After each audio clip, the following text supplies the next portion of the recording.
Date है आज 28 जनवरी 2022। ये सब टॉपिक डिस्कस करेंगे इस क्लास में। फर्स्ट टॉपिक है चकमा एंड हेजोंग। ये कम्युनिटी है जो रिसेंटली न्यूज में है। जो चकमा है वो प्रीडोमिनेंटली बुद्धिस्ट है, मुख्यतः ये बुद्धिस्ट धर्म को मानते हैं, और जो हेजोंग है वो हिंदू धर्म को फॉलो करते हैं। ये हैं भाई साहब चकमा और हेजोंग, ये कम्युनिटी जो आपको दिखाई दे रही है। ये मेनली रिसेंटली अभी न्यूज में है। ये बांग्लादेश से, जिसका नाम पहले ईस्ट पाकिस्तान था, आप सबको पता है, ये पहले पाकिस्तान जो अलग हुआ था इंडिया से, ये वेस्ट पाकिस्तान बोलते थे इसे, और इसे बांग्लादेश को ईस्ट पाकिस्तान। 1971 में इंडिया पाकिस्तान का वार हुआ, ये बांग्लादेश को आज़ादी दिलाई, इंडिया ने सपोर्ट किया, तो फिर ये आज़ाद हो गया। इसके बाद इसका नाम ईस्ट पाकिस्तान से बांग्लादेश पड़ गया। यहाँ से देखो बहुत सारे लोग कई दशकों पहले यहाँ से भाग के आ गए, क्योंकि यहाँ पे क्या हुआ था, एक यहाँ पे डैम है, बांध, ये कप्ताई नाम का एक बांध है, डैम, ये कर्णाफुली रिवर पे है। 1960s में ये बांध क्या है, टूट गया था, वहाँ पे डूब गया था पानी में, बहुत ज़्यादा पानी यहाँ पे भर गया था, तो बाढ़ आ गई थी, फ्लड। तो यहाँ से कुछ लोग भाग के आ गए थे इंडिया में, इंडिया के कई स्टेट में। दूसरा रीज़न ये था कि क्योंकि जो ये ईस्ट पाकिस्तान है, क्योंकि उस टाइम पे तो ईस्ट पाकिस्तान था, 1971 में ये बना है बांग्लादेश। यहाँ पे मुस्लिम मेजोरिटी के लोग बहुत ज़्यादा रहते थे और अभी भी रहते हैं। लेकिन ये थे जो हेजोंग और चकमा, ये नॉन मुस्लिम हैं, ये बुद्धिस्ट और हैं, और या तो हिंदूज़ हैं। इनके खिलाफ जो ये हैं मुस्लिम लोग, उन्होंने विद्रोह कर दिया। इनमें एक तरह से रिलीजियस परसिक्यूशन हुआ इनका, यानी कि धर्म के नाम पे इनके साथ अत्याचार हुआ, इन्हें मार रहे थे लोग, भगा रहे थे वहाँ से, तो ये इंडिया में भाग के आ गए। बहुत सारे और भी स्टेट में रहते हैं, अरुणाचल प्रदेश में भी रहते हैं, और भी मेघालय वगैरह, त्रिपुरा वगैरह यहाँ पे भी रहते हैं। लेकिन इंडियन गवर्नमेंट ने इनके लिए अरुणाचल प्रदेश में रिलीफ कैंप एस्टेब्लिश कर दिए।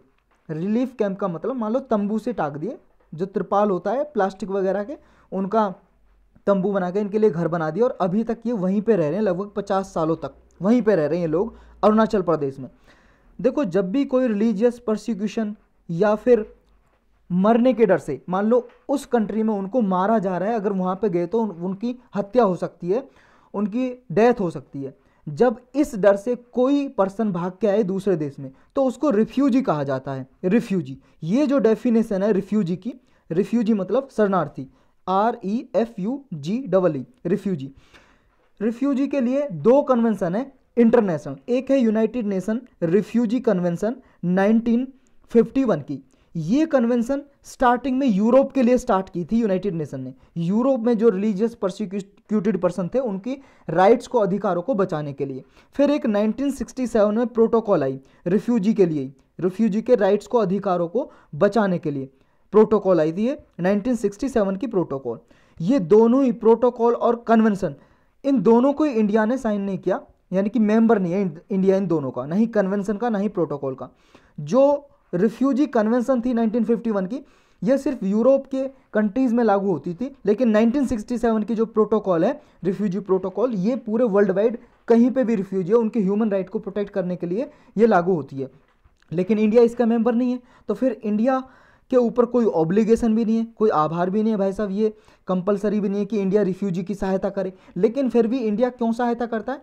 ह्यूमैनिटेरियन बेस्ड पे। ये देखो, ये क्वेश्चन इस बार भी पूछा था एथिक्स में, आपके एथिक्स में एक क्वेश्चन पूछा था रिफ्यूजी के ऊपर, आपको सिर्फ इतना ही लिखना था, उसमें 10 नंबर का क्वेश्चन था कि ये दो प्रोटोकॉल है रिफ्यूजी के लिए, एक 1951 की, 1967 की, तो इंडिया पे कोई ऑब्लिगेशन नहीं बनती रिफ्यूजी के लिए कुछ अरेंजमेंट करना, उनके राइट को बचाना। लेकिन फिर भी इंडिया ह्यूमैनिटेरियन बेस्ड पे, मानवता के बेस पे, ह्यूमैनिटेरियन बेस पे उनकी सहायता कर सकता है, और उनकी सहायता करता भी है इंडिया। और दूसरा कारण ये है, पहला तो होगा ह्यूमैनिटेरियन, इसके बेस पे रिफ्यूजी की सहायता करता है। दूसरा कारण हो गया जो हमारा संविधान है, वो आर्टिकल 21 जो है, जो life, right to life and liberty का अधिकार देता है, ये सिर्फ सिटीजन की लाइफ को ही प्रोटेक्ट नहीं करता है, चाहे हमारे देश का सिटीजन हो या ना हो, सबके अधिकार को प्रोटेक्ट करता है आर्टिकल 21। तो इस आधार पे भी हम, यानी कि इंडिया, रिफ्यूजी को प्रोटेक्ट कर सकते हैं, उनके राइट्स के अधिकारों को, उनको प्रोटेक्ट किया जा सकता है इंडिया के द्वारा। तो यही था इसमें। नेक्स्ट टॉपिक है why Republic Day is celebrated on January 26। ये रिसेंटली आपको सबको पता है 26 अभी जनवरी गई है, रिपब्लिक डे, हमने गणतंत्र दिवस मनाया। पहली बात तो इसमें ये जानते हैं कि रिपब्लिक का क्या मतलब होता है। देखो रिपब्लिक का मतलब ये होता है जब किसी देश में जो देश का हेड ऑफ द स्टेट होता है, हेड ऑफ द स्टेट हमारे देश में कौन है? प्रेसिडेंट। और प्रेसिडेंट सबसे ऊंची पोस्ट समझी जाती है हमारे इंडिया में, यानी कि राष्ट्रपति। लेकिन सबसे ज़्यादा पावरफुल पोस्ट कौन है? Prime minister. लेकिन सारे डिसीजन लिए जाते हैं किसके नाम पे? प्रेसिडेंट के नाम पे। लेकिन प्राइम मिनिस्टर जो एडवाइस करेंगे, यानी कि काउंसिल ऑफ मिनिस्टर होते हैं, जो council of minister headed by prime minister, जो एडवाइस करेंगे, यानी कि जो सलाह देंगे प्रेसिडेंट को, वो डिसीजन लेना ही पड़ता है, ये इनकार नहीं कर सकते। तो ये जो है हेड ऑफ द स्टेट, किसी भी कंट्री में अगर वो head of the state directly या इनडायरेक्टली अगर वो इलेक्टेड हैं, चुनाव होता है उनका, तो फिर कहेंगे कि वो वहाँ पे रिपब्लिक है। जैसे इंडिया की बात करें भाई साहब, प्रेसिडेंट का इलेक्शन होता है, एक पेज ले लेते हैं अलग से। प्रेसिडेंट का इलेक्शन होता है तो वो कैसे होता है? इनडायरेक्टली होता है हमारे देश में। हम क्या करते हैं? एमएलए और एमपी को चूज करते हैं इलेक्शन में। एमएलए एमपी का इलेक्शन होता है हमारे यहाँ पे, हम वोट डालने जाते हैं, और फिर एमएलए एमपी प्रेसिडेंट के इलेक्शन में वोट डालते हैं। यानी कि डायरेक्टली पीपल के द्वारा प्रेसिडेंट का इलेक्शन नहीं होता, इनडायरेक्टली होता है। पीपल चुनते हैं किसको? एमएलए एमपी को, और एमएलए एमपी किसको चुनते हैं? इलेक्ट करते हैं प्रेसिडेंट को। तो हमारे यहाँ पे इनडायरेक्ट रिपब्लिक है, यानी कि इनडायरेक्टली प्रेसिडेंट को इलेक्ट किया जाता है लोगों के द्वारा। जहाँ पे लोगों के द्वारा नहीं होता वो होता मोनार्कल सिस्टम। तो इसलिए मोनार्कल सिस्टम बोल सकते हैं, या एक मोनार्कल सिस्टम का ही एक आप इसको कैटेगरी बोल सकते हैं, फॉर्म हेरेडाटरी सिस्टम जो है अभी भी कहाँ पे? ब्रिटेन में अभी भी हेरेडाटरी सिस्टम है। ब्रिटेन जिसने हम पे राज किया था 200 साल, ब्रिटेन में। वो कैसे है भाई साहब? क्योंकि वहाँ की जो रानी है ना, क्वीन, वो हेड ऑफ द स्टेट है, और वो ना इलेक्ट नहीं होती, यानी कि उसका इलेक्शन नहीं होता। उसकी फैमिली से, जो क्वीन है उसकी फैमिली से कोई ना कोई अगली क्वीन बनेगी, उसके बेटा की बहू होगी वो बनेगी, फिर उसके बेटा की जो बहू होगी वो बनेगी, इस तरह से चलते रहते हैं, समझ रहे हो ना? तो ये ब्रिटेन में कैसा सिस्टम है? हेरेडाटरी सिस्टम। इसलिए ये एक मोनार्की की फॉर्म होती है। मोनार्की जो गवर्नमेंट होती है, मोनार्कल फॉर्म ऑफ गवर्नमेंट होती है, जहाँ पे राजा की सब कुछ चलती है, किंग की सब कुछ चलती है। लेकिन ब्रिटेन में देखो हेरेडाटरी सिस्टम है, लेकिन सिर्फ ये जो क्वीन की पोस्ट है वो सिर्फ सेरेमोनियल है, सारी पावर प्राइम मिनिस्टर के पास है। ऐसे ही है जैसे यहाँ पे हमारे इंडिया में सिस्टम है पार्लियामेंट्री फॉर्म ऑफ गवर्नमेंट, ठीक इसी तरह वहाँ पे ब्रिटेन में। लेकिन ब्रिटेन रिपब्लिक नहीं है, हमारा देश रिपब्लिक भी है और डेमोक्रेटिक भी है। ब्रिटेन सिर्फ डेमोक्रेटिक है और हमारा जो देश है वो डेमोक्रेटिक रिपब्लिक है। इसलिए हमारे प्रीएम्बल में, जब हमारा प्रीएम्बल अडॉप्ट किया था कॉन्स्टिट्यूशन में, तो डेमोक्रेटिक रिपब्लिक वर्ड यूज किया था। डेमोक्रेटिक रिपब्लिक का मतलब क्या हो गया? देखो रिपब्लिक तो है हमारा, लेकिन डेमोक्रेटिक भी है। इसका मतलब यह है कि रिपब्लिक तो है कि head of the state directly indirectly people द्वारा इलेक्ट होगा, लेकिन डेमोक्रेटिक भी होगा, यानी कि लोकतंत्र भी होगा। यानी कि ऐसा नहीं है सिर्फ कुछ लोग ही इलेक्ट करें एमपी एमएलए को, कुछ लोगों को ही वोट देने का अधिकार हो, नहीं, सब लोगों को होना चाहिए। यानी कि हमारे देश में जो 18 साल से ऊपर का है उसकी सबकी वोट होनी चाहिए, वोट देने का अधिकार होना चाहिए सबको। एक आदमी को एक वोट देने का अधिकार हो, सबकी वोट की कीमत एक ही जैसी हो, अलग ना हो। ऐसा ना हो एक आदमी की पावर एक वोट की 10 वोट के बराबर हो, ऐसा बिल्कुल नहीं है ना। तो यानी कि डेमोक्रेटिक रिपब्लिक है हमारा देश। तो इसलिए हमारे प्रीएम्बल में भी ये लिखा हुआ है डेमोक्रेटिक रिपब्लिक। प्रीएम्बल पढ़ के देखना, पता लग जाएगा।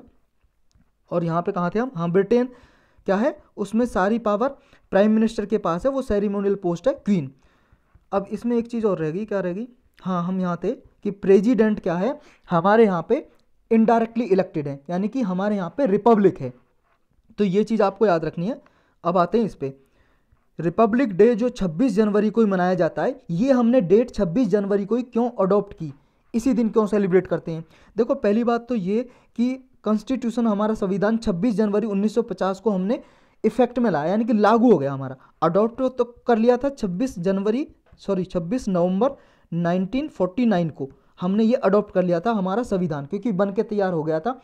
जो कॉन्स्टिट्यूंट असेंबली थी, संविधान सभा जिसने संविधान बनाया था, कॉन्स्टिट्यूशन बनाया था, उसने 26 नवंबर 1949 को अडॉप्ट कर लिया था। और हमारे प्रीएम्बल में भी ये डेट लिखी हुई है जो संविधान की प्रस्तावना है। लेकिन लागू किया हमने 26 जनवरी 1950 को। क्यों किया? क्योंकि इस दिन क्या है, पूर्ण स्वराज दिवस की एनिवर्सरी थी। देखो ये डेट है 26 जनवरी 1930। इस दिन क्या हुआ था? दूसरा पेज ले लेते हैं, इस पेज को डिलीट कर देते हैं। देखो 26 जनवरी 1930 ये जो डेट थी, 26 जनवरी 1930, इस दिन क्या हुआ था? आप सबको पता है 1929 में 1929 में एक लाहौर सेशन हुआ था, लाहौर सेशन हुआ था कांग्रेस का, इंडियन नेशनल कांग्रेस। ये कांग्रेस पार्टी वही है जो आज इलेक्शन लड़ती है, वही चलती आ रही है। इंडियन नेशनल कांग्रेस का लाहौर सेशन था, लाहौर में हुआ था, जो आज पाकिस्तान में है लाहौर जगह, वहाँ पे इसका अधिवेशन हुआ था। वहाँ पे लाहौर सेशन में प्रेसिडेंट थे जवाहरलाल नेहरू जी। तो जवाहरलाल नेहरू इसमें प्रेसिडेंट थे। तो यहाँ पे अडॉप्ट किया गया था एक रेजोल्यूशन इस लाहौर सेशन में कांग्रेस में, पूर्ण स्वराज का, पूर्ण स्वराज रेजोल्यूशन, यानी कि कंप्लीट इंडिपेंडेंस इंग्लिश में बोलेंगे, कंप्लीट इंडिपेंडेंस, पूर्ण स्वराज दिवस। फिर ये पूर्ण स्वराज का रेजोल्यूशन अडॉप्ट किया, यानी कि कंप्लीट इंडिपेंडेंस की डिमांड की ब्रिटेन से, ब्रिटिश गवर्नमेंट से। तो ब्रिटिश गवर्नमेंट को टाइम दिया कि भाई साहब आप अडॉप्ट करो 31 दिसंबर 2000, 31 दिसंबर 2000 कहाँ से आ गया, 31 दिसंबर 1930 तक। तो ये कांग्रेस ने डिमांड रखी, लेकिन वहाँ सुनी नहीं इनकी डिमांड कुछ भी। 31 दिसंबर 1929 तक, 1929 तक थी ये। तो जब सुनी नहीं तो इस दिन 31 दिसंबर 1929 को जवाहरलाल नेहरू जी ने क्या किया, एक रावी रिवर है, रावी रिवर आपको पता होगा पंजाब में बहती है, जो पंजाब हिमाचल प्रदेश से निकल के इधर से। तो रावी रिवर पे फ्लैग होइस्ट कर दिया, फ्लैग होइस्ट कर दिया, होइस्ट का मतलब लहरा दिया, झंडा लहरा दिया, और डिक्लेयर कर दिया कि 26 जनवरी 1930 आएगी। अभी क्या था, 31 दिसंबर 1929 चल रहा था, और इस दिन डिक्लेयर कर दिया कि 26 जनवरी 1930 को हम कंप्लीट इंडिपेंडेंस डे मनाएंगे, पूर्ण स्वराज दिवस मनाएंगे, कंप्लीट इंडिपेंडेंस डे मनाएंगे। तो इस दिन डिक्लेयर किया। तो ये डेट हिस्टोरिकल थी, इसलिए क्या किया कि हमें जो आज़ादी मिली, वो आज़ादी तो मिल गई थी हमें कब, 1947 में 15 अगस्त को, लेकिन हम चाहते थे कि हमें आज़ादी एक हिस्टोरिकल डेट पे मिले। तो आज़ादी तो अंग्रेजों ने 15 अगस्त को दे दी। तो फिर रिपब्लिक डे हमने सेलिब्रेट करने का सोचा कि 26 जनवरी को हम अपना कॉन्स्टिट्यूशन अडॉप्ट करेंगे। तो 26 जनवरी 1950 को अडॉप्ट किया। तो इस दिन से रिपब्लिक डे, गणतंत्र दिवस मनाया जाने लगा हर साल। और इसी दिन 26 जनवरी 1950 को ही जो इंडियन इंडिपेंडेंस एक्ट पास किया था ब्रिटिश पार्लियामेंट ने 1947 में, जिसके जरिए इंडिया को क्या दिया था, आज़ादी, इंडिपेंडेंस दी थी, और इंडिया एक डोमिनियन स्टेटस हासिल हुआ था, इंडिया को डोमिनियन स्टेट बना था, यानी कि अभी भी ब्रिटिश क्राउन के अंडर था, डोमिनियन स्टेटस था इंडिया का। तो 26 जनवरी 1950 को ये एक्ट भी डिलीट कर दिया, रिपील कर दिया, रद्द कर दिया, हटा दिया इंडियन इंडिपेंडेंस एक्ट, और हमें डोमिनियन से हम क्या बन गए, रिपब्लिक बन गए, रिपब्लिक बन गए, डेमोक्रेटिक रिपब्लिक, और हमारा संविधान लागू हो गया। नेक्स्ट टॉपिक है नेशनल वोटर्स डे। ये हर साल 25 जनवरी को मनाया जाता है। 25 जनवरी को क्योंकि जो इलेक्शन कमीशन ऑफ इंडिया है उसको बनाया गया था 25 जनवरी 1950 को।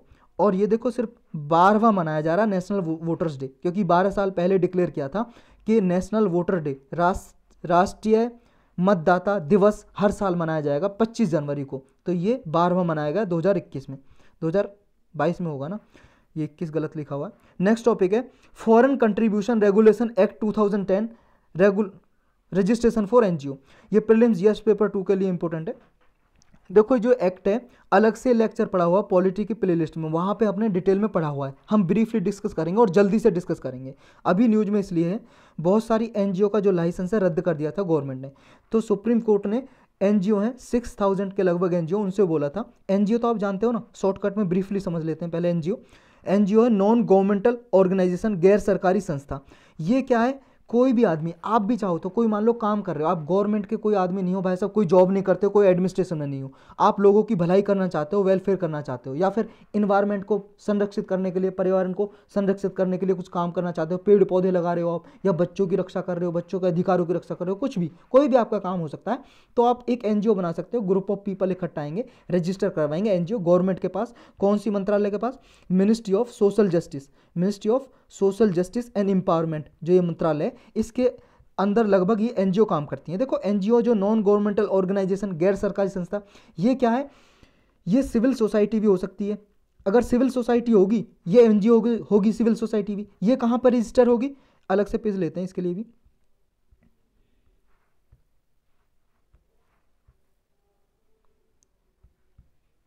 जो सिविल सोसाइटी होगी, देखो ये भी एक एक्ट में रजिस्टर होगी, जो 1860 का एक्ट है, सिविल 1860 1860 का सिविल सोसाइटी रजिस्ट्रेशन एक्ट है, ये 1860 का। सिविल सोसाइटी होगी तो इस एक्ट में रजिस्टर होगी। अगर ट्रस्ट होगी, देखो चैरिटेबल ट्रस्ट वगैरह ये भी क्या है, एनजीओ वगैरह ये भी नॉन गवर्नमेंटल ऑर्गेनाइजेशन। अगर कोई ट्रस्ट होगा तो किस में होगा, इंडियन ट्रस्ट एक्ट है एक, ये अंग्रेजों का जमाना को बना हुआ है, ये भी वो भी 1860 का। ये है 1882 का Indian trust act, Indian trust act ये बना हुआ है 1882 का। इसमें कुछ चेंजेस भी किए थे 1950 में इंडियन ट्रस्ट एक्ट में। फिर अगर मान लो कंपनी की तरह एस्टेब्लिश होनी है, नॉन प्रॉफिट कंपनी, मान लो नॉन प्रॉफिट कंपनी है, वो भी क्या है, वो भी क्या है, एक एनजीओ नॉन प्रॉफिट कंपनी। मान लो नॉन प्रॉफिट कंपनी और गवर्नमेंट के अंदर नहीं है, उसे प्राइवेट लोग चलाते हैं, तो नॉन प्रॉफिट कंपनी भी क्या है, एनजीओ। यानी कि जो भी कंपनी को फायदा होगा, सारा फायदा यूज होगा किस लिए, for the welfare of the society, यानी कि लोगों की भलाई के लिए, समाज की भलाई के लिए उसका सारा प्रॉफिट। तो नॉन प्रॉफिट ऑर्गेनाइजेशन रजिस्टर होगी, तो ये क्या होगी, ये होगी सेक्शन 8 में। सेक्शन 8 किसका है, कंपनीज एक्ट है, जो सेक्शन 8 है कंपनीज एक्ट, ये किसका है, 2013 का कंपनीज एक्ट है। इससे पहले ये कंपनी एक्ट बना हुआ था 1956 का, इसका सेक्शन जो 25 था, जो आज सेक्शन 8 है 2013 का। तो इतना देखो, ये याद करना इसलिए ज़रूरी है, हर साल एनजीओ पे क्वेश्चन जरूर जरूर जरूर आता है, कोई भी उठा के देख लो आप। मेंस का पेपर भाई साहब उठा के देख लो, सिविल सोसाइटी हुआ या सेल्फ हेल्प ग्रुप हुआ या फिर एनजीओ हुआ, ट्रस्ट हुआ, इनसे जरूर ही आता है, जरूर ही आता है। एक भी क्वेश्चन मुझे उठा के दिखा देना कि सर इस दिन नहीं आया, इस साल नहीं आया, यूपीएससी ने नहीं पूछा, मुझे बता देना आप, मैं बताऊंगा कि हर साल आता है, हर साल। तो ये आपको जरूर याद होना चाहिए। अब आते हैं कि ये फॉरेन कंट्रीब्यूशन जो है रेगुलेशन एक्ट है, ये किस लिए ज़रूरी है। देखो, जो एनजीओ का रजिस्ट्रेशन था वो रद्द क्यों कर दिया, क्योंकि अगर किसी एनजीओ को विदेश से, बाहर से, इंडिया से बाहर से अगर उसे पैसा लेना है, मनी लेनी है, यानी कि फॉरेन कंट्रीब्यूशन लेना है, तो फिर उसे इस एक्ट के अंदर रजिस्टर कराना है। देखो, अगर एनजीओ रजिस्टर करानी है तो वो 3 एक्ट हमने डिस्कस किए, लेकिन अगर बाहर से, विदेश से फंडिंग लेनी है, मनी लेनी है, तो फिर इस एक्ट में भी रजिस्टर कराना पड़ेगा, फॉरेन कंट्रीब्यूशन रेगुलेशन एक्ट, ये है एक्ट। इसमें कई बार अमेंडमेंट भी क्या है, इसके बारे में ब्रीफली डिस्कस करेंगे हम। इस एक्ट में रजिस्ट्रेशन इनका नहीं करा गया 6000 एनजीओ का, यानी कि इनका एक्सपायरी होगी डेट, 5 साल के लिए होता है इनका रजिस्ट्रेशन। तो इसलिए सुप्रीम कोर्ट ने कहा कि भाई साहब आप गवर्नमेंट के पास जाओ, एनजीओ से बोला कि अपने जो भी ग्रीवेंसीज हैं, दुख निवारण करो, अपना जो भी ग्रीवेंसीज का मतलब दुख है, अपने रिड्रेस करो, निवारण करो। जो आपने नॉन रिन्यूएबल, यानी कि अपना जो रजिस्ट्रेशन रिन्यू नहीं कराया 5 साल के बाद, उसे रिन्यू कराओ या तो, क्योंकि बहुत सारी एनजीओज ने पिटीशन डाली थी सुप्रीम कोर्ट में, ये नोट करके रखना है। क्योंकि जो फॉरेन कंट्रीब्यूशन रेगुलेशन एक्ट है, इसके अंदर हर एक एनजीओ को रजिस्टर कराना मैंडेटरी है, कंपलसरी है, अगर वो रिसीव कर रहा है फॉरेन फंडिंग, डोनेशन ले रहा, दान ले रहा है विदेश से। बैकग्राउंड ये देखो, 2020-21 में लगभग 1000 ऑफ एनजीओ का जो रजिस्ट्रेशन है वो रिन्यू होना था, लेकिन रिन्यू नहीं कराया, तो मिनिस्ट्री ने क्या किया, 179 एनजीओ का जो लाइसेंस है वो रद्द कर दिया। और ये जो है, ये 31 दिसंबर से पहले डेडलाइन थी कि 5789 एसोसिएशन थी, उन्होंने रिन्यूअल कराना था, लेकिन नहीं कराया इन्होंने रिन्यू नहीं कराया। तो इन्होंने देखो इतनी रिन्यू नहीं कराया तो इनका कैंसिल हो गया लाइसेंस, कि अब ये क्या है, फॉरेन फंडिंग नहीं ले सकते। और जो ये था ना 179, इन्होंने रिन्यू का डाला था पिटीशन, लेकिन मिनिस्ट्री ने डिक्लाइन कर दिया, अस्वीकार कर दिया इनको रिन्यू करने से, क्योंकि इनके जो थी काम काज में कुछ कमियां थी। तो ये आपको याद करने की जरूरत नहीं है कितना का डिक्लाइन किया, अस्वीकार किया, कितनों का रजिस्ट्रेशन जो डेट थी चली गई, रिन्यू नहीं कराया, ये कोई याद करने की जरूरत नहीं है। सिर्फ आपको ये समझना है कि इन्होंने रिन्यू नहीं कराया, डेट निकल गई, इसलिए इनका लाइसेंस कैंसिल कर दिया। तो इसके बाद क्या हुआ, हमारे इंडिया में अब जो एक्टिव एनजीओ हैं, जो फकरा के साथ रजिस्टर हैं, इस एक्ट में रजिस्टर हैं, वो 22,762 से लेके 16,907 रह गई हैं। पहले 22,000 के लगभग थी, अब 16,000 के लगभग रह गई हैं। इतनी एनजीओ अभी फकरा एक्ट में रजिस्टर हैं। देखो, जो फकरा एक्ट है ये मिनिस्ट्री ऑफ होम अफेयर्स के अंदर आता है, मिनिस्ट्री ऑफ होम अफेयर्स यानी कि गृह मंत्रालय। अगर फॉरेन फंडिंग लेनी है किसी एनजीओ को, विदेश से फंडिंग लेनी है, पैसा आ रहा है, तो इस एक्ट में रजिस्टर कराना पड़ेगा। फिर इसे मिनिस्ट्री ऑफ होम अफेयर्स देखेगी उसकी फंडिंग, कि उसका फंडिंग जो आ रही है, पैसा वो जिस लिए आ रही है उसी के लिए यूज कर रहा है या किसी और काम के लिए यूज कर रहा है। ऐसा तो नहीं है आतंकवादी गतिविधियों को बढ़ावा देने के लिए यूज कर रहे हैं, टेररिस्ट एक्टिविटीज़ के लिए, समझ रहे हो, या किसी का रिलीजन कन्वर्ट करने के लिए, इसके लिए भी हो सकता है। तो बहुत सारे केस ऐसे देखे गए थे, इसलिए इस फकरा में कुछ अमेंडमेंट किए थे गवर्नमेंट ने। तो ये किस बेसिस पे कैंसिल किया है, जो मिनिस्ट्री ऑफ होम अफेयर्स ने एनजीओ का जो लाइसेंस है किस बेसिस पे कैंसिल किया है, क्योंकि इन्होंने इस एक्ट का, फकरा एक्ट का वॉयलेशन किया था, उल्लंघन किया था। इन्होंने इसमें क्या किया था कि जो इनके कंडीशन थी सर्टिफिकेट की, इन्होंने ना तो रिन्यू करने की जो टर्म थी वो मानी, और इन्होंने जो एक्ट में कुछ प्रोविज़न थी उनका भी वॉयलेशन किया। इस वजह से इनका लाइसेंस रद्द कर दिया। नेक्स्ट क्या है कि देखो इस एक्ट में, फकरा एक्ट में ये लिखा हुआ है जो सेंट्रल गवर्नमेंट को बहुत ज़्यादा पावर देता है। इसमें लिखा हुआ है सेंट्रल गवर्नमेंट के ओपिनियन में, अगर सेंट्रल गवर्नमेंट को ये लगता है ना कि किसी एनजीओ का लाइसेंस रद्द करना, सर्टिफिकेट रद्द करना, फॉरेन फंडिंग लेना, यानी कि एनजीओ तो रहेगी लेकिन विदेश से फंडिंग नहीं ले पाएगी, वो विदेश से पैसा नहीं ले पाएगी। अगर सेंट्रल गवर्नमेंट को ये लगता है कि इसका सर्टिफिकेट कैंसिल करना पब्लिक इंटरेस्ट में ज़रूरी है, नेसेसरी है, पब्लिक इंटरेस्ट में मतलब लोगों की भलाई के लिए, जनता के इंटरेस्ट के लिए ज़रूरी है इसका लाइसेंस कैंसिल करना, तो सेंट्रल गवर्नमेंट कैंसिल कर सकती है। अब देखो इसमें डिफाइन तो नहीं किया कि सेंट्रल गवर्नमेंट का ओपिनियन किस बेसिस पे बनेगा, बस इतना लिखा हुआ है। अब सेंट्रल गवर्नमेंट को इसमें बहुत ज़्यादा पावर मिली है, वो चाहे तो कैंसिल कर सकती है, फिर विदेश से वो फंडिंग नहीं ले सकता। तो रजिस्ट्रेशन को कैंसिल तब भी किया जा सकता है अगर कोई एनजीओ मिस यूटिलाइजेशन कर रहा है फॉरेन फंडिंग का, यानी कि मान लो फंडिंग तो लिया उसने बच्चे के अधिकारों की रक्षा के लिए और वो उस फंड को यूज कर रहा है अपने भलाई के लिए, गाड़ी खरीद के, कुछ मान लो कार खरीद के या कुछ खरीद के अपना बिजनेस चला रहा है या कुछ और कर रहा है, तो तब भी उसका लाइसेंस कैंसिल किया जा सकता है। एनजीओ रहेगी सिर्फ फकरा का, फॉरेन फंडिंग नहीं ले सकता, ये बात आपको याद रखनी है। फकरा जो रेगुलेट्स करता है एनजीओ को, फंडिंग को कैसे करता है, देखो कोई भी मान लो एनजीओ है, फॉरेन डोनेशन ले रही है, दान ले रही है या कोई और मनी ले रही है, तो इसमें क्या है, ये फकरा एक्ट के थ्रू ये है कि वो इंटरनल सिक्योरिटी को अफेक्ट नहीं करनी चाहिए, हमारे देश की जो आंतरिक सुरक्षा उसको अफेक्ट नहीं करनी चाहिए। ये फकरा एक्ट इंटरनल सिक्योरिटी को सिक्योर करता है हमारे इंडिया में। ये एक्ट क्या है, पहली बार जब बनाया गया था, इनेक्ट करने का मतलब बनाना, एक्ट बनाया गया था 1976 में बनाया था, फिर 2010 में इसमें कुछ अमेंडमेंट किए, संशोधन किए, फिर 2020 में भी इसमें कुछ नए संशोधन किए। इसका जो सेक्शन 5 है इस एक्ट का, 2010 में जो इसमें संशोधन किए थे, इसमें सेंट्रल गवर्नमेंट को, यूनियन गवर्नमेंट को अनचेक्ड अनब्रिडल्ड पावर दे दी गई, मतलब बहुत ज़्यादा पावर दे दी कि किसी भी ऑर्गेनाइजेशन को जिसका नेचर पॉलिटिकल नेचर है या वो अपने फंड का मिस यूटिलाइजेशन करता है, मिस यूटिलाइजेशन गलत तरीके से यूज करता है, तो उसका लाइसेंस कैंसिल किया जा सकता है। फकरा को इम्प्लीमेंट कौन करता है, ये करता है मिनिस्ट्री ऑफ होम अफेयर्स, जो हम ऊपर डिस्कस कर चुके हैं। एप्लीकेबिलिटी क्या है इसकी, मतलब कौन कौन एप्लीकेबल है इस एक्ट में, देखो कोई भी हो सकता है, कोई भी हमारी टेरिटरी ऑफ इंडिया में कोई भी एक्ट के अंदर रजिस्टर है, कोई भी हमारे इंडिया का सिटीजन है या हमारे इंडिया का सिटीजन है वो बाहर रहता है लेकिन उसकी ब्रांच है, जो कंपनी है या कोई भी उसकी एनजीओ वगैरह है वो इंडिया में रजिस्टर है, इसमें सब के ऊपर ये एप्लीकेबल होगा। कोई भी इंडिविजुअल हो सकता है, कोई भी एक आदमी, कोई भी हिंदू अनडिवाइडेड फैमिली हो सकती है, जॉइंट फैमिली वगैरह, कोई भी एसोसिएशन हो सकती है, कोई भी रजिस्टर्ड कंपनी हो सकती है।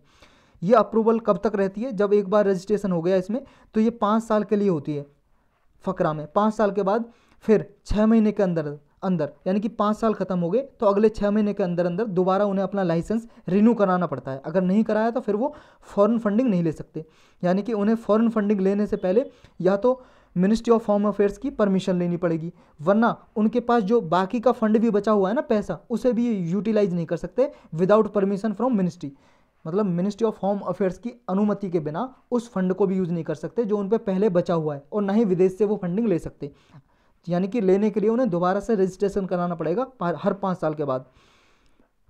प्रायर रेफरेंस कैटेगरी क्या है, देखो इसमें क्या, कोई बाहर से अगर एनजीओ को डोनेट कर रहा है ना, फॉरेन डोनेट कर रहा है, तो उसे मिनिस्ट्री ऑफ होम अफेयर्स से भी क्लियरेंस लेना पड़ता है, अनुमति लेनी पड़ती है, तभी वो यहाँ पे एनजीओ को देता है पैसा वगैरह, फंडिंग देता है। जो 2020 में इसमें अमेंडमेंट किए गए हैं वो क्या है और इनकी क्रिटिसिज्म क्या है, क्या बुराई है।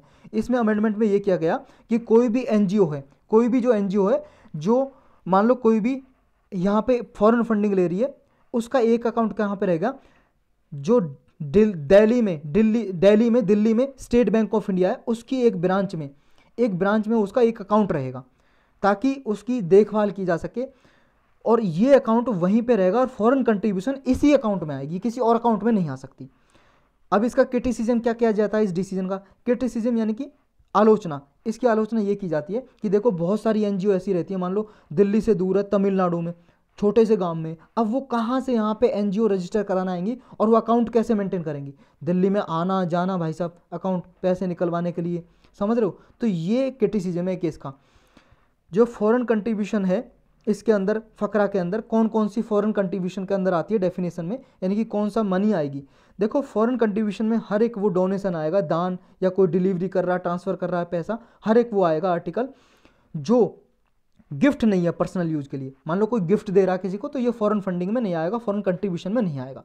या कोई मान लो अपना सामान बेच रहा है, खरीद रहा है, गुड्स वगैरह बेच रही है कंपनी, वो भी नहीं आएगा। तो ये सेंट्रल गवर्नमेंट ये स्पेसिफाई कर सकती है कि कौन सा कंट्रीब्यूशन में आएगा, यानी कि कोई दान दे रहा है या कोई मनी दे रहा है, ये प्रोवाइड कर रहा है। एक्सेप्शन भी है इसमें। एक्सेप्शन ये है कि मान लो कोई करेंसी है या सिक्योरिटी है कुछ भी जो एक्ट के अंदर आती है, ये मनी को इंक्लूड करती है उसको जो सिर्फ एनजीओ के लिए डोनेशन देती है, लेकिन अगर कोई अपना गुड्स या सर्विसेज बेच रहा खरीद रहा वो नहीं आएगी इसमें। इसमें वो भी नहीं आएगा कोई एनआरआई है, नॉन रेजिडेंट इंडियंस। एनआरआई मान लो हमारे इंडिया का ही कोई सिटीजन है, नागरिक, बाहर जाकर विदेश में नौकरी करता है और अपने घर वालों को पैसा भेजता है, तो ये भी फॉरेन कंट्रीब्यूशन में नहीं आएगा। हाँ, लेकिन हमारे भारत का नागरिक नहीं है, वो इंडियन ओरिजिन हो सकता है, लेकिन उसने दूसरे देश की नागरिकता ले ली, दूसरे देश की नेशनलिटी, फॉरेन नेशनलिटी हो गई उसके पास, नागरिकता ले ली, सिटीजनशिप। अब वो यहाँ पे फॉरेन कंट्रीब्यूशन, मान लो कोई मनी डोनेट कर रहा है तो वो फिर मनी भेज रहा है किसी के लिए भी, तो फॉरेन कंट्रीब्यूशन में आएगी फिर वो। ये जो कौन कौन रिसीव नहीं कर सकता कंट्रीब्यूशन, फॉरेन कंट्रीब्यूशन, देखो कोई भी इलेक्शन कैंडिडेट मान लो इलेक्शन लड़ रहा है वो फॉरेन कंट्रीब्यूशन नहीं रिसीव कर सकता। कोई भी रजिस्टर्ड न्यूज़पेपर है हमारे इंडिया में वो नहीं कर सकता, जज नहीं कर सकता। कोई भी गवर्नमेंट सर्विस में है, यानी कि कोई भी आईएएस अधिकारी है या कोई गवर्नमेंट सर्विस में एम्प्लॉय कोई भी कर्मचारी है वो नहीं कर सकता। कोई भी मान लो एंटिटी है, कंपनी है, गवर्नमेंट ओन्ड, वो नहीं कर सकती। कोई भी लेजिस्लेचर का मेंबर है, एमपी एमएलए, वो नहीं कर सकता। पॉलिटिकल पार्टी नहीं कर सकती। कोई भी ऑफिस बीयर है जिसको सेंट्रल गवर्नमेंट ने फॉरेन फंडिंग से प्रोहिबिट किया हुआ है, रोका हुआ है, तो वो भी नहीं कर सकता।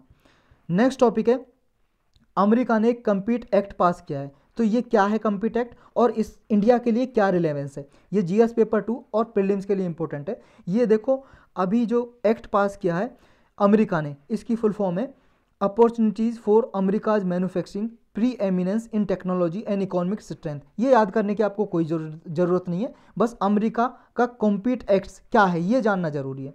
अमेरिका ने इसलिए बनाया है ये क्योंकि वर्ल्ड वाइड से लोगों को अमेरिका वीज़ा देगा, अपना वीज़ा आपको पता है एक डॉक्यूमेंट होता है। कोई भी कंट्री में मान लो हम भारत से इंडिया में कोई आदमी जाएगा अमेरिका, इंडिया से अमेरिका जाएगा तो अमेरिका का वीज़ा लेना पड़ता है पहले उसे, ऑनलाइन अप्लाई हो जाता है भाई साहब, और अमेरिका के एम्बेसडर वगैरह का ऑफिस जो इंडिया में है वहाँ पे जाके एक बार वेरीफाई करना पड़ता है और मिल जाता है वीज़ा।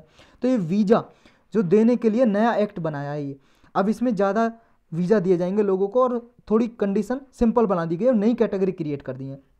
इसके पीछे क्या रीज़न है कि इसने नई कैटेगरी क्रिएट की वीज़ा की अमेरिका ने? इसलिए की क्योंकि चाइना को सरपास करना मैन्युफैक्चरिंग में, क्योंकि चाइना की इकोनॉमी क्या है, ज़्यादा बढ़ती जा रही है। हो सकता है कुछ सालों में चाइना की इकोनॉमी अमेरिका की इकोनॉमी से भी ज़्यादा इंक्रीज हो जाए। तो इसलिए इनोवेशन को ज़्यादा इंक्रीज करने के लिए अमेरिका चाहता है कि पूरे वर्ल्ड से टैलेंट आए, टैलेंटेड पीपल आए यहाँ पे, साइंटिस्ट को बुलाना चाहता है, नए नए टैलेंटेड पीपल को बुलाना चाहता है वो वीज़ा देके, तो ताकि वहाँ पे रिसर्च हो, इनोवेशन हो ज़्यादा से ज़्यादा और मैन्युफैक्चरिंग जो सेक्टर है यूएसए का और ज़्यादा हो।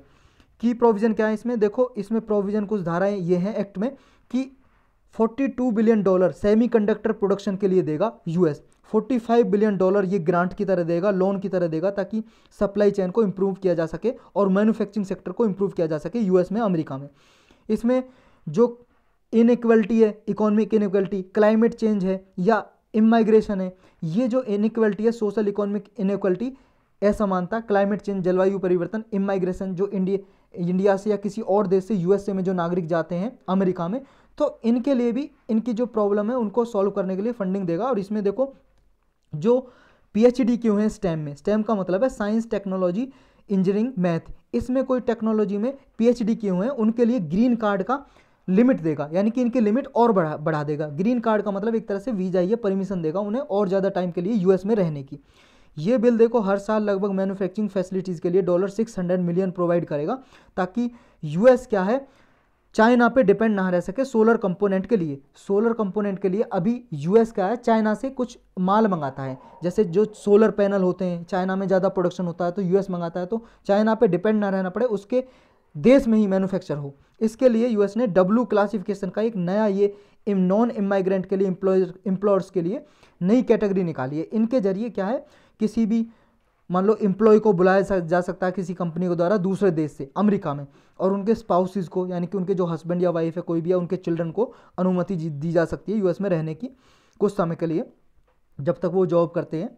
तो इंडिया के लिए क्या सिग्निफिकेंस है, इंडियंस के लिए क्या फ़ायदा है इसका, रिलेवेंस का मतलब क्या उपयुक्तता है या क्या इसकी इंपॉर्टेंस है। देखो यूएस में स्किल्ड वर्कर और टैलेंटेड वर्कर इंडिया से बहुत ज़्यादा जाते हैं, इंडिया से Indian people. H1B work visa category है एक, इसको बहुत ज़्यादा यूज करते हैं इंडियंस। ये वीज़ा लेके, इस कैटेगरी का वीज़ा लेके यूएस में जाते हैं वो काम करने के लिए। ये हाईली स्किल्ड जो पीपल होते हैं उनको देता है यूएस ये वीज़ा। जो वर्क वीज़ा है इंडिया का, लगभग 2.7 मिलियन 27 लाख लोग लगभग इंडिया से जाते हैं यूएसए में जो रहते हैं। 2019 का डेटा है ये सेकंड नंबर पे यूएस में जाते हैं, सबसे ज़्यादा यूनाइटेड अरब अमीरात में जाते हैं, यूएई में। यूएई कहाँ है आपको पता ही होगा, ये देखो भाई साहब सऊदी अरेबिया के पास यूएई एक देश है, यहाँ पे जाते हैं लगभग 34 लाख 3.4 मिलियन लोग जाते हैं। 1 मिलियन में 10 लाख होता है, तो लगभग 34 लाख पीपल यहाँ पे जाते हैं, सबसे ज़्यादा इंडियंस यूएई में। फिर जाते हैं यूएसए में 27 लाख के लगभग।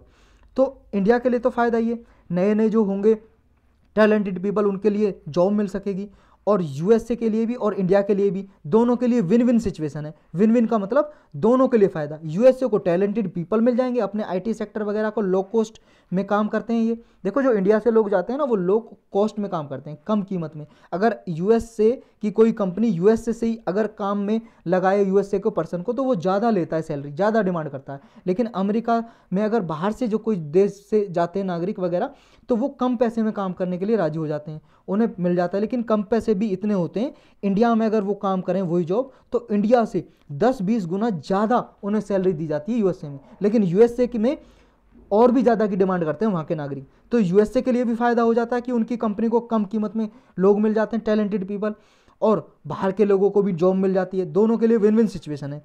जो यूएसए एडमिनिस्ट्रेशन है वो यही मतलब ये इशू हैं कुछ यूएस एडमिनिस्ट्रेशन के, कि कुछ वीज़ा हर साल ये जो हाईली स्किल्ड पीपल हैं, लो कॉस्ट पीपल है एम्प्लॉयज़ के लिए, ये जारी करता है ताकि वहाँ पे अवेलेबल हो सके highly skilled people from around the world.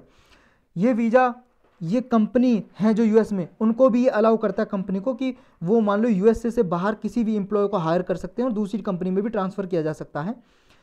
USA कुछ इस प्रकार के वीज़ा देता है, H1B visa, H2B visa, L visa और अदर वर्क वीज़ा होते हैं। ये लगभग हाईली स्किल्ड वर्कर को दिए जाते हैं। जैसे H1B वीज़ा की बात करें हम, तो ये दिए जाते हैं जो स्पेशलिटी ऑक्यूपेशन होते हैं, मतलब वो पर्सन को जिसमें हायर एजुकेशन डिग्री होती है, जिनके पास और ज़्यादा टैलेंट होता है, उनको दिए जाते हैं ये। L1 जो वीज़ा है वो उनको दिया जाता है जो हाईली स्किल्ड तो होते हैं लेकिन 7 साल के लिए रुक सकते हैं, सिर्फ ये L1B वीज़ा वाले यूएस में 7 साल के लिए काम कर सकते हैं।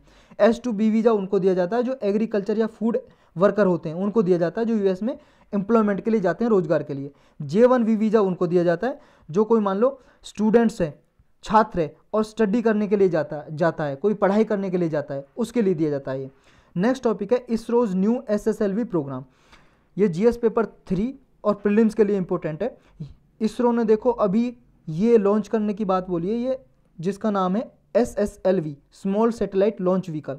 ये लॉन्च व्हीकल होगा, रॉकेट बोल सकते हो आप, सैटेलाइट वगैरह को जो लेके जाता है स्पेस में, लॉन्च किए जा सकते हैं इससे लो अर्थ ऑर्बिट में। अभी ये इंडिजिनसली बनाया है, मतलब हमारे देश में बनाया है इसरो ने। इसरो तो आप जानते हो क्या है, इंडियन स्पेस रिसर्च ऑर्गेनाइजेशन, बहुत बार बताइए भाई साहब मैंने, अब भी याद नहीं होना आपको, कुछ नहीं है। फिर 1962 में एक इनकॉस्पर नाम की ऑर्गेनाइजेशन बनाई थी, इसका इनकॉस्पर को रिप्लेस करके फिर 1969 में ये बनाई थी ISRO, Indian Space Research Organisation. ये रिसर्च करती रहती है स्पेस के रिगार्डिंग, आसमान में सैटेलाइट वगैरह भेजना, सब इसका काम है इसरो का। इसका हेडक्वार्टर बेंगलुरु में है, बेंगलुरु में। तो ये आपको याद रखना है इसमें। इसने ये बनाया भाई साहब SSLV, इस टाइप का होगा, ये लो अर्थ ऑर्बिट में सैटेलाइट वगैरह भेज सकता है। लो अर्थ ऑर्बिट का लगभग मतलब है जो 2000 किलोमीटर से नीचे यानी कि अर्थ से ऊंचाई पे जाएंगे तो 2000 किलोमीटर तक, लगभग उसे लो अर्थ ऑर्बिट बोलते हैं, लो अर्थ ऑर्बिट। इसरो के जो नए चेयरमैन है अभी जो बने सोमनाथ, इन्होंने देखो ये जो डिजाइन है SSLV का जब प्रिपेयर किया था, जब ये डायरेक्टर थे विक्रम साराभाई स्पेस सेंटर में, और ये विक्रम साराभाई स्पेस सेंटर है ये थिरुवनंतपुरम में है। ये 2018 में इन्होंने डिज़ाइन किया था सोमनाथ जी ने। अब ये नए इसरो के चेयरमैन बने तो इन्होंने यहाँ पे इसको लॉन्च करने की बात बोली है। जो SSLV है लो अर्थ ऑर्बिट में स्मॉल सैटेलाइट, छोटे सैटेलाइट हैं जो, उनको लॉन्च करने के लिए ये यूज में होगा। छोटे जो उपग्रह, सैटेलाइट को उपग्रह बोलते हैं हिंदी में। तो ये 500 किलोग्राम तक के 500 किलोग्राम तक के सैटेलाइट को लेके जा सकता है लो अर्थ ऑर्बिट में, और वहाँ पे एस्टेब्लिश कर सकता है, सेटअप कर सकता है। जो SSLV है, ये SSLV है, स्मॉलेस्ट व्हीकल्स है, जो 110 इसका मास होगा, यानी कि 110 टन का इसका मास होगा, और 500 किलोग्राम तक के सैटेलाइट को ले जा सकता है, और 72 घंटे में ये पहुंचा सकता है। 72 घंटे में सारी जॉब पूरी कर सकता है, और सिर्फ 6 लोगों की जरूरत है इसे करने में, और इसमें केवल 30 करोड़ रुपए की लागत आएगी SSLV को बनाने में। ये मल्टीपल माइक्रो सैटेलाइट को लॉन्च करने के लिए यूज किया जा सकता है। अभी नीड क्या थी, जरूरत क्या थी? देखो अभी इंडिया जो यूज करता है जो सैटेलाइट, वो PSLV यूज करता है, PSLV, इसके बारे में भी जानेंगे हम। और बहुत सारे अभी देखो प्राइवेट ऑर्गेनाइजेशन का इंटीग्रेशन क्या है स्पेस सेक्टर में इंडिया ने, तो बहुत सारी डेवलपिंग कंट्रीज हैं, प्राइवेट कॉरपोरेशन है, यूनिवर्सिटीज़ हैं, वो स्मॉल सैटेलाइट लॉन्च करना चाहती हैं। तो इसके लिए कम कीमत में सैटेलाइट को लॉन्च किया जा सके, ऐसी फैसिलिटी चाहिए थी, तो इसलिए ये डेवलप किया जा रहा है SSLV। 15 से 20 SSLV ये लगभग रिक्वायर होंगे हर साल हमारे इंडिया की डिमांड को पूरा करने के लिए। जो PSLV है, ये देखो इसरो पहले इससे ही लो अर्थ ऑर्बिट में लॉन्च किया करती है, PSLV से, पोलर सैटेलाइट लॉन्च व्हीकल इसका पूरा नाम है। ये रॉकेट से लॉन्च करती है। लगभग इससे अब तक 50 सक्सेसफुल स्पेस सैटेलाइट लॉन्च किए जा चुके हैं। PSLV 1000 किलोग्राम तक की रेंज का सैटेलाइट को लेके जा सकता है, और इसमें 70 डेज लगते हैं कम से कम जब इससे लॉन्च किया जाता है। और जो SSLV होगा उससे कितने दिन लगेंगे, हमने पढ़ा था अभी, कितने दिन लगेंगे उससे, लगभग यहाँ पे देखो 7 तो उसमें क्या चाहिए, 6 तो पीपल चाहिए, और 72 घंटे लगेंगे, ये आपको याद लगना, लगभग 3 दिन लगेंगे। और इससे कितने दिन लगते हैं, लगभग 70 डेज। तो दिन में कटौती होगी, रिड्यूस होंगे, जल्दी से भेजे जा सकते हैं। और जो PSLV है 3rd जनरेशन का लॉन्च व्हीकल है, ये फर्स्ट इंडियन लॉन्च व्हीकल था जो लिक्विड स्टेज के लिए इक्विप्ड किया था। यानी कि लिक्विड स्टेज क्या, यानी कि लिक्विड फ्यूल यूज किया जाता है इसमें जलाने के लिए, ईंधन, जैसे आपकी कार गाड़ियों में पेट्रोल डीजल यूज होता है, इसी तरह से इसमें भी लिक्विड फ्यूल यूज होता है रॉकेट में, PSLV में। एक होता है GSLV और PSLV में क्या फ़र्क है? देखो PSLV का मतलब तो पोलर सैटेलाइट लॉन्च व्हीकल, और GSLV मतलब जियोसिंक्रोनस सैटेलाइट लॉन्च व्हीकल। जो PSLV है देखो, ये लो अर्थ ऑर्बिट में सैटेलाइट लॉन्च करने के लिए यूज होता था। अगर ये जियोसिंक्रोनस ऑर्बिट में मान लो लॉन्च करना है सैटेलाइट, उसके लिए भी यूज किया जा सकता है, लेकिन कम किलोग्राम की सैटेलाइट ही ले जा सकता है इतनी दूरी पे। क्योंकि जो जियोसिंक्रोनस है ये क्या है, ये लगभग भाई साहब ये है लगभग 35,786, लगभग 36,000 किलोमीटर समझ लो ऊंचाई पे सैटेलाइट जो भेजते हैं इस ऑर्बिट को, अर्थ से 36,000 लगभग किलोमीटर ऊंचाई पे, उसको बोलते हैं जियोसिंक्रोनस ऑर्बिट। यानी कि अर्थ के चारों ओर चक्कर लगाते हैं, फिर घूमते रहते हैं। और अगर एग्जैक्ट आप देखो तो ये है 35,786 किलोमीटर। ये भी कई बार PCS के एग्जाम में पूछ लेते हैं एग्जैक्ट, तो ये भी याद रखना आपको। तो ये अगर PSLV से भेजना है सैटेलाइट, तो लो अर्थ ऑर्बिट में ज़्यादा वजन के को भेज सकता है, लेकिन कम वजन वाले को ये जियोसिंक्रोनस में भी भेज सकता है, लेकिन कम वजन वाला सैटेलाइट जिसका कम वजन हो, किलोग्राम में कम हो। GSLV ज़्यादा वजन वाले को भी भेज सकता है, 2 टन से ज़्यादा, 3 टन, 4 टन, 5 टन के को। और इसमें GSLV में क्रायोजेनिक इंजन यूज होता है। ये हमारे इंडिया में ही बनाया गया था, डेवलप किया गया था इंडिजिनसली, क्रायोजेनिक इंजन। तो अपर स्टेज के लिए ये यूज होता है। तो यही था इसमें। नेक्स्ट टॉपिक है लिथियम माइनिंग। GS पेपर 3 और प्रीलिम्स के लिए इंपॉर्टेंट है। एक सर्बिया नाम का कंट्री है, सर्बिया। ये देखो सर्बिया देखते हैं पहले तो हम, जो दिखाई दे रहा है ना आपको यहाँ पे, ये देखो इधर रोमानिया के पास ग्रीन ग्रीन सा, ये है सर्बिया। 11 नंबर पे ना, देख लेते हैं क्या है 11 नंबर पे। 11 पे तो हंगरी है, 12 नंबर पे है सर्बिया, तो 12 नंबर पे इधर ही होगा कहीं पे। देखो ये पिंक कलर का है, जो ये पिंक कलर का दिखाई दे रहा है 12 नंबर पे, ये है सर्बिया नाम की कंट्री। तो सर्बिया में अभी क्या है, प्रोटेस्ट चल गया, विद्रोह किया लोगों ने, रोड पे उतर आए, रोड ब्लॉक कर दिए, ट्रैफिक जाम कर दिया। प्रोटेस्ट क्यों कर रहे हैं? क्योंकि एक रियो टिंटो का प्लान है कि वो लिथियम माइनिंग करेंगे। कहाँ पे? कंट्री में एक टाउन है, शहर है, टाउन, कस्बा, लॉजिंग का नाम का। वहाँ पे एक जादर वैली है, जादर घाटी है, जादर वैली, वहाँ से लिथियम निकाल रहे हैं। लिथियम एक धातु है, मेटल, जानेंगे इसके बारे में। लिथियम को माइनिंग कर रहे हैं, खदानें निकाल रहे हैं उसकी। क्यों निकाल रहा है? निकाल इसलिए रहे हैं क्योंकि यहाँ पे क्या है, लिथियम माइनिंग करेंगे तो इससे क्या है, इलेक्ट्रिक व्हीकल में यूज हो सकता है। देखो लिथियम का आपका जो फ़ोन में बैटरी लगी हुई है ना, बैटरी, उसमें भी लिथियम यूज होता है, लिथियम से बनी हुई होती है। तो ये बैटरी वगैरह के लिए, या इलेक्ट्रिक व्हीकल हैं जो बिजली से चलने वाले वाहन है, बैटरी से चलने वाले वाहन जो आएंगे उनके लिए यूज के लिए ये काम में आ सकता है। इसके साथ साथ यहाँ पे बोरिक एसिड, सोडियम सल्फेट भी इस माइनिंग में निकाला जा रहा है। लगभग 58,000 टन के लगभग ये यूज किया जा सकता है लिथियम कार्बोनेट, इसमें लिथियम प्रोड्यूसिंग माइनिंग के लिए। यूरोप में देखो लिथियम प्रोड्यूस करने के लिए ये माइन है जो यूरोप में सबसे ज़्यादा यहाँ से लिथियम निकलता है लगभग। लेकिन परेशानी क्या है, लोग विद्रोह क्यों कर रहे हैं? फिर इतना ज़्यादा फ़ायदा है कि बैटरीज़ में यूज हो सकता है, व्हीकल में यूज हो सकता है लिथियम, उनकी बैटरीज़ के लिए, इलेक्ट्रिक व्हीकल में। तो फिर लोग क्यों कर रहे हैं प्रोटेस्ट? क्योंकि इससे पॉल्यूशन होता है भाई साहब, इंडस्ट्रियल पॉल्यूशन हो रहा है, वहाँ पे इंडस्ट्री लगाई जा रही है, माइनिंग की जा रही है, इसकी वजह से लैंड और वाटर दोनों प्रदूषित हो रहे हैं, इसकी वजह से लोग विद्रोह कर रहे हैं। और यूरोप देखो, पूरे यूरोप में सर्बिया जो कंट्री है यूरोप में 5th नंबर पे आती है पॉल्यूशन में, और 32nd नंबर पे 98 कंट्रीज़ में पूरे वर्ल्ड में आती है पॉल्यूटेड कंट्री, 32nd नंबर पे। इसलिए लोग विद्रोह कर रहे हैं, इसकी वजह से ज़्यादा पॉल्यूशन होगा। अगर ग्लोबल अलायंस की रिपोर्ट देखें 2019 की, global alliance on health and pollution, तो सर्बिया टॉप 10 कंट्रीज़ में से एक में आता है, टॉप 10 कंट्रीज़ में आता है, जिसमें पॉल्यूशन की वजह से हर साल 1 लाख लोगों में 175 डेथ हो जाती है, मृत्यु हो जाती है। तो ये लिथियम क्या है भाई साहब, कुछ इस तरह का दिखता है, इससे रिफाइन करते हैं, इसे रिफाइन करके इससे बैटरी वगैरह में यूज करते हैं। ऐसे पत्थर टाइप का दिखता है, स्टोन टाइप का लिथियम धातु होती है, ये सिल्वरी वाइट मेटल होती है, सिल्वर कलर की सॉफ्ट मेटल होती है ये, और ये लाइटेस्ट सॉलिड एलिमेंट है, लाइटेस्ट मेटल है, यानी कि सबसे हल्की मेटल है। आपकी जो पीरियोडिक टेबल पढ़ी होगी आपने केमिस्ट्री में 9वीं 10वीं क्लास में, तो ये उस एलिमेंट टेबल है जो उसमें सबसे हल्की मेटल है, धातु है लिथियम। लेकिन हाईली रिएक्टिव है, बहुत जल्दी से इसमें आग लग जाती है, फ्लेमेबल है, इसलिए इसे मिनरल ऑयल में स्टोर करके रखा जाता है।